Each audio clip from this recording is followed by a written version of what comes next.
নতুন বছরটা পড়তে ওই ধরতে গেলে আর 48 ঘন্টা বাকি ছিল।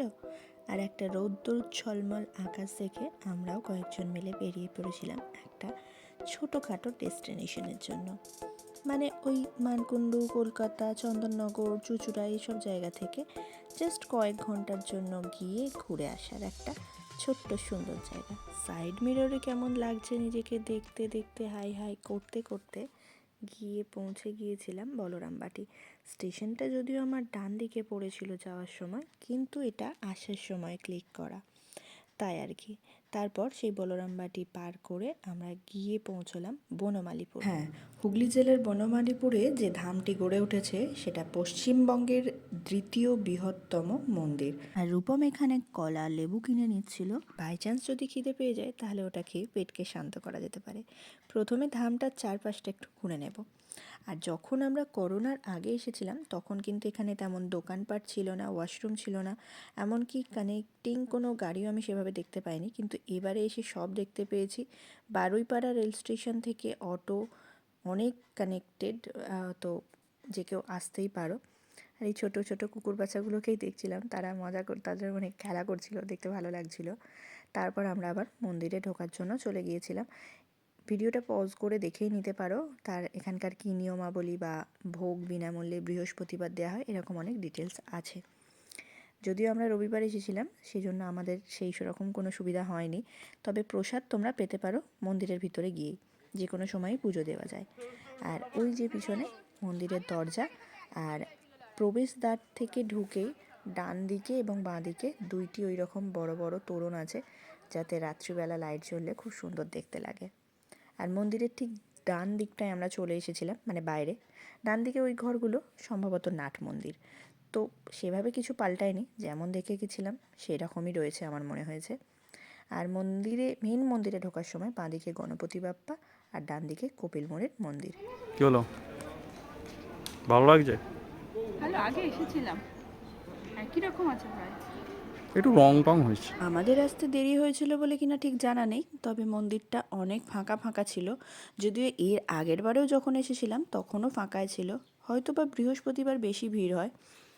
মন্দিরের গর্ভগৃহের ভিতরের আয়তনটা ঠিক অনেকটাই বড়, একসাথে অনেক ভক্ত বসে প্রার্থনা করতে পারবে। আগে থেকে এটা যদিও তৈরি ছিল, আমরা এসেই দেখেছিলাম। আর ঠিক মাঝ বরাবর এরকম দেখতে পাবে একটি শ্বেতকচ্ছপ, স্বরূপনারায়ণ কিনা বলতে পারবো না, কোনো আইডিয়া নেই।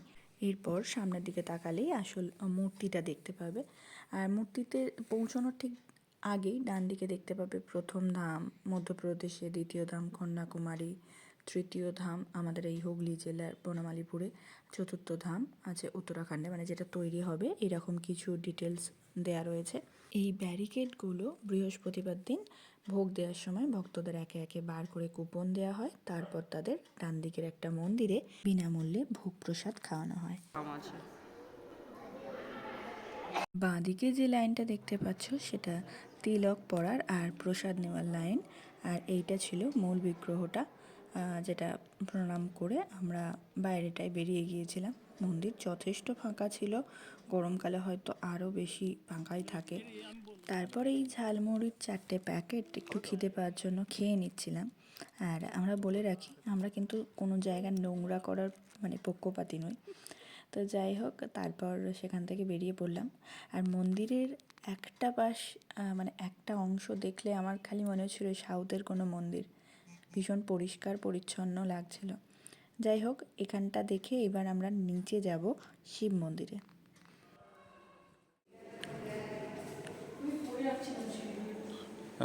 একটা সিঁড়ি ছোট বড় মতন আছে।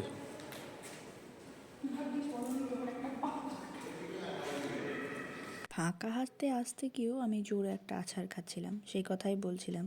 তাই সে বলছিল সিঁড়িটা ছোট বড় রয়েছে।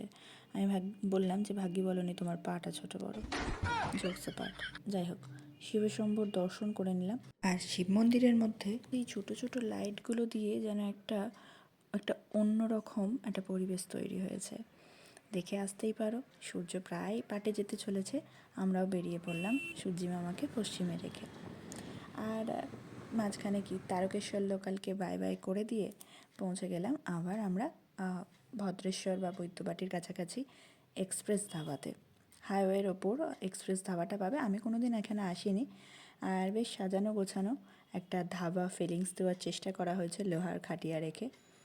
আর ধাবাতে এলে চা না খেলে চলে না, সেটা আবার ভাঁড়ে। আর এখানে আমরা ড্রামস্টিক নিয়েছিলাম, মোস্ট প্রবাবলি 200 বা 180 এরকম নিয়েছিল, যেটার পিস এতটাই ছোট ছিল সেটা নিয়ে গৌতমদা জিজ্ঞাসা করে ফেলেছিল এটারকে যে এটা কীরকম চিকেনের পা, মানে জ্যান্ত তো, সেই নিয়েই হাসাহাসি চলছিল আমাদের।